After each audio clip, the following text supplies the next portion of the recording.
Namaskar. Myself Dr. Lakshmi Gupta, Assistant Professor in Department of Prasuti Tantra and Stri Yoga, Shriyam Ayurvedic Medical College and Hospital, Meerut. Friends, in my previous video, we had discussed about Kastartha. In this video, I am going to discuss about modern aspect of Kastartha, that is dysmenorrhea.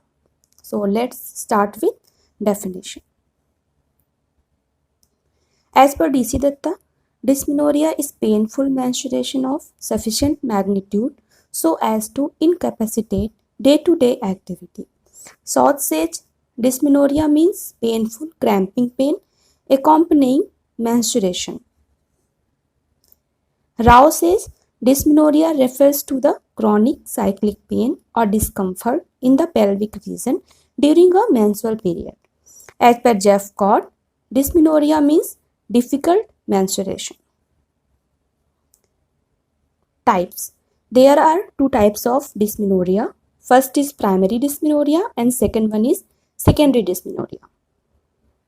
So I am going to discuss about primary dysmenorrhea, also called spasmodic dysmenorrhea. There is no identifiable pelvic pathology, mostly confined to adolescent, usually appears within 2 years of menarche, usually cured following pregnancy and vaginal delivery. Pain related to dysrhythmic uterine contractions and hypoxia. Causes of pain. First is psychosomatic factor. Tension and anxiety during adolescence lower the pain threshold, explained by disappearance of pain with advancing age. Second one is abnormal anatomical and functional aspect of uterus. In this, stenosis at internal os causes difficult for menstrual blood to escape that will lead to strong uterine contractions that results into pain, explained by relieving of pain following dilatation of the cervix. Second one is unequal development of Mullerian ducts, bicornuate or septate uterus, that causes unequal muscular contractions that results into pain. Third one is uterine hypoplasia, that causes inadequate expulsive force. Last one is imbalance in autonomic nervous control of uterine muscles. All these will lead to pain. Third one is role of vasopressin, increased level of vasopressin during menses, explained by persistence of pain even treated with antiprostaglandin drugs. Increased prostaglandin synthesis and increased myometrial activity causes uterine hyperactivity and dysrhythmic contractions that causes ischemia and hypoxia that results into pain. Fourth one is role of prostaglandins in ovulatory cycle under the action of progesterone. PGF2 alpha and PGE2 are synthesized from the secretory endometrium. Maximum release of prostaglandin during shedding of endometrium. PGF2 alpha is a strong vasoconstrictor that causes ischemia of myometrium. At the result, pain will be occur. Fifth one is role of endothelins causes myometrial smooth muscle contractions. Local myometrial ischemia caused by endothelins and PGF2 alpha aggravate uterine dysperistalsis and hyperactivity. Some other factors are also responsible for dysmenorrhea. Platelet activating factors is also associated with the etiology of dysmenorrhea, as platelet activating factor concentration is found high. Clinical features: pain, nausea, vomiting, fatigue, headache, fainting, sweat, diarrhea, constipation, vaginal discharge, and breast tenderness. Pain few hours before or just with onset of menstruation. Severity of pain lasts for few hours, may extend to 24 hours, but seldom persists beyond 48 hours. Pain spasmodic type and confined to lower abdomen, may radiate to the back and medial aspects of thigh. Nausea, vomiting, fatigue, diarrhea, and headache may be associated. Pallor, cold sweats, and occasional fainting may also occur. Rarely syncope and collapse. Abdominal or pelvic examination does not reveal any abnormal finding. USG is very helpful in that cases. Next, I am coming to the secondary dysmenorrhea, also called congestive dysmenorrhea. Menstruation associated pain occurring in the presence of pelvic pathology. Patients are usually in 30s. Causes of pain: increasing tension in the pelvic tissues due to premenstrual pelvic congestion or increased vascularity in the pelvic organs. Common causes of secondary dysmenorrhea are chronic pelvic infections, pelvic endometriosis, pelvic adhesions, adenomyosis, uterine fibroid, endometrial polyp, IUCD in utero, and pelvic congestion.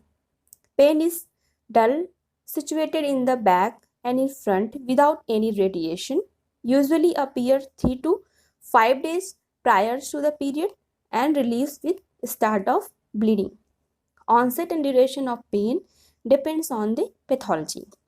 There is no systemic discomfort. Patients may have got some discomfort even in between periods. There are symptoms of associated pelvic pathology.